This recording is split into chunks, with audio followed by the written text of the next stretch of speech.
name is Carmen Winstead. I'm 17 years old. I am very similar to you. Did I mention to you that I'm dead?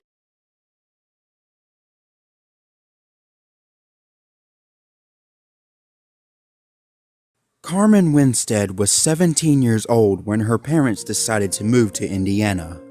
Her father had lost his job, and the only way he could find new employment was by moving to a new state. The relocation caused a lot of problems for Carmen. She had to leave her friends behind and attend a whole new school in Indiana. Carmen had a hard time making friends when she changed schools. It was the middle of the school year, and most of the students had no interest in befriending the new girl. Initially, she spent many days alone, walking from class to class without speaking to anyone. But she eventually started hanging around with a group of 5 other girls. Carmen thought these girls were her friends, but it wasn't long before she discovered that they had been talking about her behind her back and spreading vile rumors. When she confronted them, the girls turned on her and began bullying her every day, making her life a misery. They started out calling her names, but then the bullying got much worse. One day, she left her school books in the classroom at break time.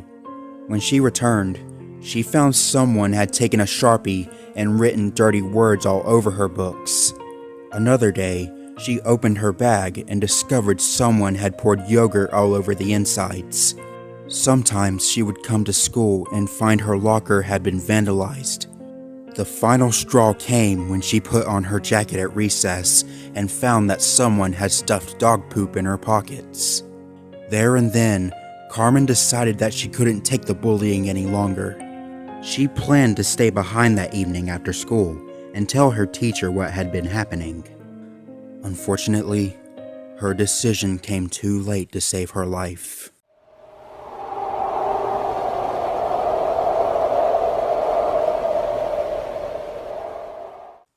After lunch, her teacher announced that the school was holding a fire drill. When the alarm sounded, Carmen and the other students filed out of the classroom and assembled in the yard outside. As the teachers read out the roll call, the gang of 5 girls decided that this was a great opportunity to embarrass Carmen in front of the whole school during the fire drill.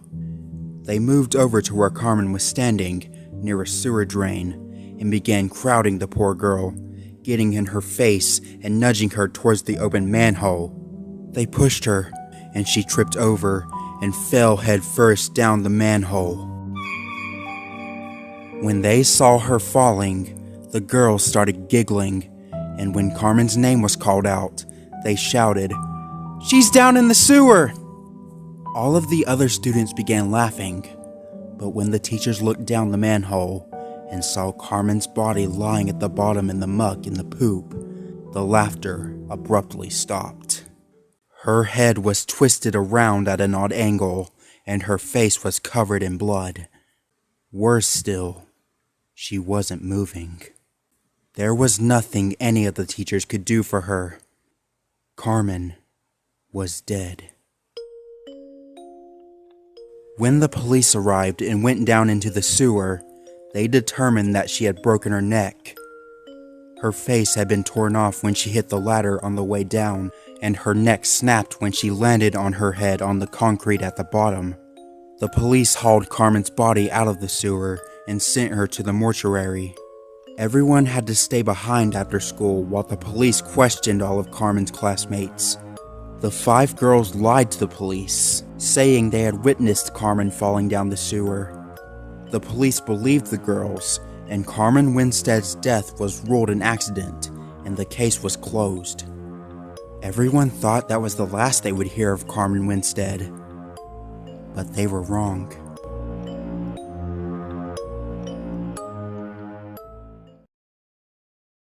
Months later, Carmen's classmates began receiving strange emails on their MySpaces. The emails were titled, "They Pushed Her," and claimed that Carmen hadn't really fallen down the sewer. She had been pushed. The emails also warned that the guilty people should own up and take responsibility for their crime. If they didn't, there would be horrible consequences. Most people dismissed the emails as a hoax, but others were not so sure. A few days later, one of the girls who pushed Carmen down the sewer was at home taking a shower when she heard a strange cackling laugh.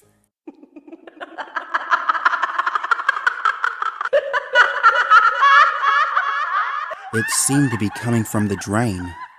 The girl started to freak out and ran out of the bathroom.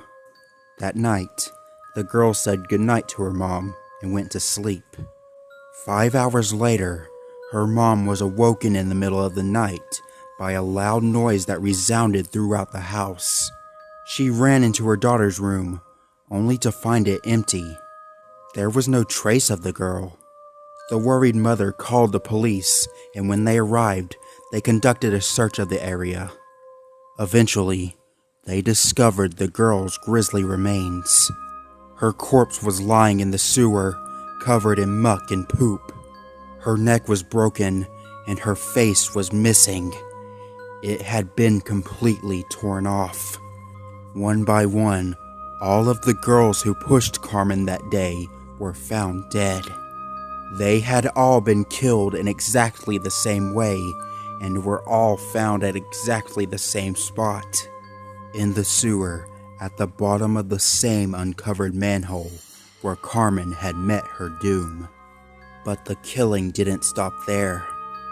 More and more of Carmen's former classmates were found dead. It seemed that anyone who didn't believe that Carmen had been pushed was eventually found down in the sewer with their necks broken and their faces torn off. They say that Carmen's ghost is still on the rampage, hunting down anyone who doesn't believe her story. According to the legend, Carmen will get you, whether it's from a toilet, a shower, a sink, or a drain. When you go to sleep, you'll wake up in the sewer in complete darkness, paralyzed, unable to move, hearing cackling laughter all around you. Then, as you scream in horror, Carmen will come and tear your face off.